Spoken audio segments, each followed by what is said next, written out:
Hi, this is Stan. Welcome back. Well, last time we talked about the importance of different tire compounds for slot car racing, and we got kind of long-winded, but I think it was interesting information. This time, we're going to get right to it on the workbench. We're actually going to do some silicone coating of some foam tires that we talked about. I will put a link down below so that you can catch up with us if you didn't see our episode last time. But for right now, stay with us. We're going right to the bench and get to work.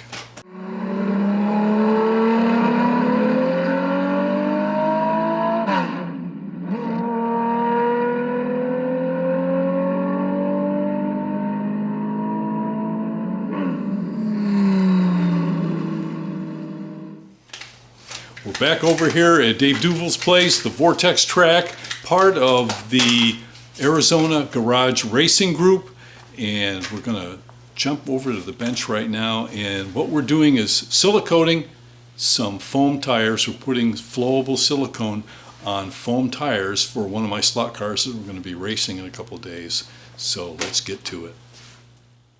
Coating tires with silicone is a kind of one of those black arts that, you know, there's different ways of doing it, and it's whatever works for you. I don't know if there's any one good way, but basically we use two different brands of silicone material. We found these two, I don't know, they have different brand names on the tubes, but they may come from the same place. Who knows these days? One is called Versachem, and it's flowable silicone, looks like that. The other is the old Permatex, and this is the same thing, flowable silicone windshield and glass sealant, number 81730. And this is kind of the old standards where we started from. You know, when I was racing HO stuff, there were some guys that had their magic formulas and all that. I don't know where they were getting them from, but I didn't have those sources, so I wound up using the standard stuff off the shelf from, you know, your basic car parts store. So there's some things that you're going to need. Because there's so many different ways of doing it, the one thing that's probably common to it all is you're going to need some latex or some nitrile gloves. That's kind of across the board with everything, because this stuff is gooey and sticky and you're going to get it on your hands if you don't. Something that you can steal from your wife, you know, she wants to get the cat hair, the dog hair, whatever off of her dress, and so they make these nice tape rollers, and then you can just rub it on your clothing anywhere and pick up the cat hair. We use it for cleaning the tires, and it does a real good job of doing that. And then you just, you know, other people take a roll of tape, just a regular old roll of tape, and they'll pull part of it off and wrap it on around with the sticky edge out and do it that way. Either way it works fine, and so you'll need that for cleaning all the gunk out of the cells of the foam once they've been cut. Once you've cleaned the tires, the next process is actually coating them in the silicone, and there's a couple of different ways that you can do that. I get my best result with a silly old method of taking a device like this. I made this out of one of those wire hanger things that goes, you know, makes a shelf or a place where you hang clothes, and the screws to the wall, and you put the wire thing in it. I cut it in the corner, and I put an axle and a gear through there, and I take and I mount the tires on this thing. Once I get them all trued up, cleaned up, and I'll show this, but I use a wax coated paper plate, just your basic cheap picnic plate. Because of the wax coating, you can just throw out a couple of lines of silicone on here and roll the tires through it and coat the tires. It's cheap, it's easy.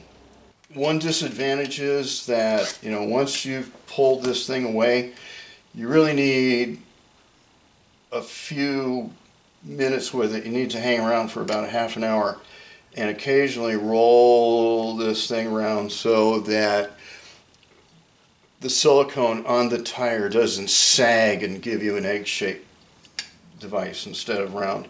So you want to every few minutes roll this thing around about 180 degrees And once the silicone sets up, typically after half an hour, you don't have to worry about that anymore.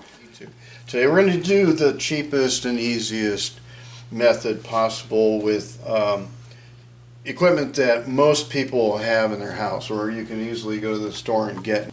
So we're going to go with the cheap and easy method. Let me first start by mounting the tires onto a 3mm axle, which is already in the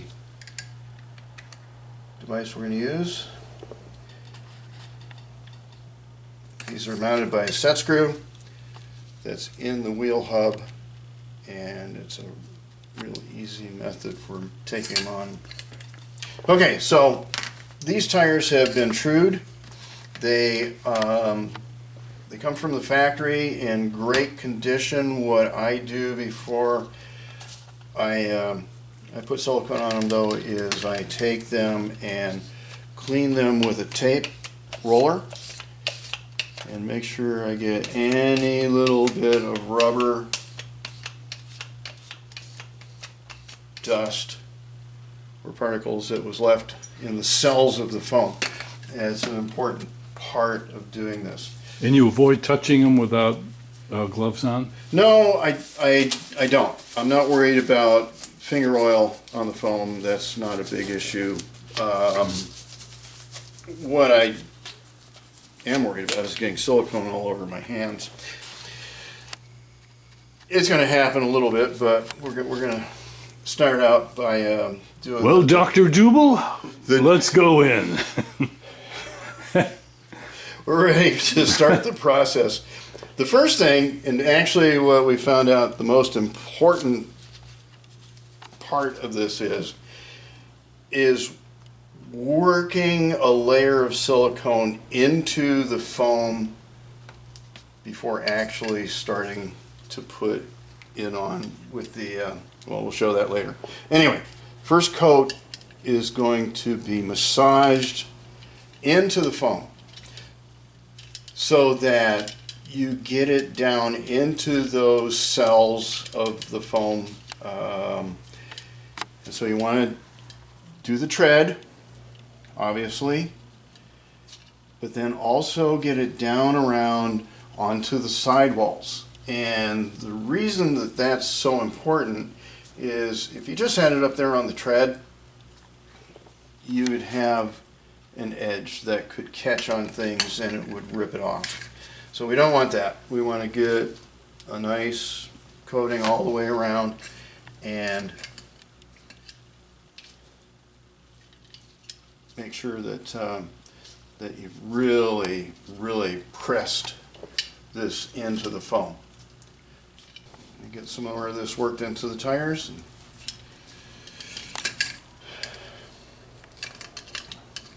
And we'll start the unbelievably simple and inexpensive process of doing it on a wax coated paper plate. Okay, so I'm going to let that sit for a minute.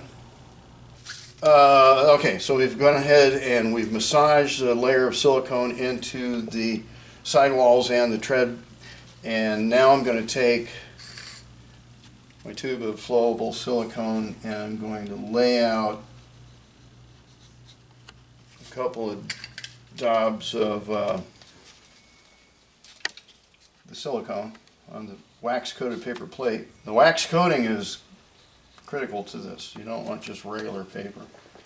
This doesn't have to be pretty. And keep this closed up. Preserve it as best we can. And this is just a really simple process. First I want to get a little bit on the outer edge of the tire. Not a lot. But I want to coat that outer edge with a little bit of thickness to it so that as the car slides sideways, it may hit something or whatever, you know, help control damage that way. And then I just simply put these down here flat and roll them through. Lots of pressure, Dave, or no? No, this is pretty light pressure. I'm not doing much to push them down. So At this point, they're picking up the silicone off of the wax-coated paper plate. I know I keep saying that, but that's a critical part. I'm going to go one direction, then I'm going to flip it, and do the other to kind of pick up the maximum amount of silicone I put on the plate. At this point, it gets kind of ugly. There's, I don't know if you can see it in the light, but it leaves a pattern on the plate, and it leaves a rough-looking surface on the wheels. Now, back to the original coat. I put a little bit around on the sides, and that doesn't look like it's fully coated yet, so I'm going to go back and I'm going to roll that a little bit on the sidewall, get a nice coating and make sure it's smooth. This is not going to seize up like glue, so you've got some working time, right? Yeah, it's actual full cure is 24 hours, but you could use them after about 12. All right, so I've got a nice smooth surface on the sidewall. Let me zoom in a little bit here. Oh yeah, kind of glassy. Okay, and I've got what looks like kind of a rough surface on the wheel. Little lumpy looking. Little yeah. lumpy looking, and that's just from running it around on the paper plate. Okay, so at this point now, we're done with the paper plate. We've got a coating on the sidewall, we got an initial coating rubbed in, we've got a second coating on the tire tread. We're going to put the paper plate aside, and now what we're going to do is just let this thing sit. And I'm going to take my gloves off, and this stuff is going to start the process of what's called self-leveling. That's one of the nice features of silicone material. It will do that. It'll level itself out. So what we want to start doing is spinning this stuff. I don't know how much it helps, but I give it a little initial centrifugal effect. I'll spin it like so. And you can see that stuff is actually starting to level out already. The roughness is going away. It's not as pronounced. It's starting to smooth out a bit. So do that a little bit more and let it sit for a bit. And then about every few minutes I'm going to come back and I'm going to turn it 180 degrees. What I need to do is I need to mark on this gear where the top is right now. Apparently I haven't used this gear before because it didn't have a mark on it. And so, in just a few minutes I'm going to come by, I'm going to turn that. By the magic of video, Stan's going to make it look like it took place in just a few seconds, but we'll get back to that. But as you see, over time, it keeps leveling and leveling and leveling.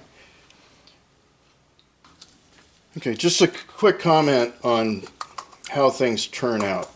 The result that you get is not always perfect. These tires come from a company called ProTrack. Let me zoom in on that one, Dave. Okay. Okay. All right. They sell these things by the thousands. These are professionally made. You can buy them from a few different supply houses if you're not doing it yourself. And if you can see across the light, and I don't know how that looks on the camera right now, Dan, can you see the irregularity You in can the see reflection? the light bar How it's will show that it's not perfectly straight across. It looks like it's heavy on the edges too. yeah, and that's kind of typical for the process that they use.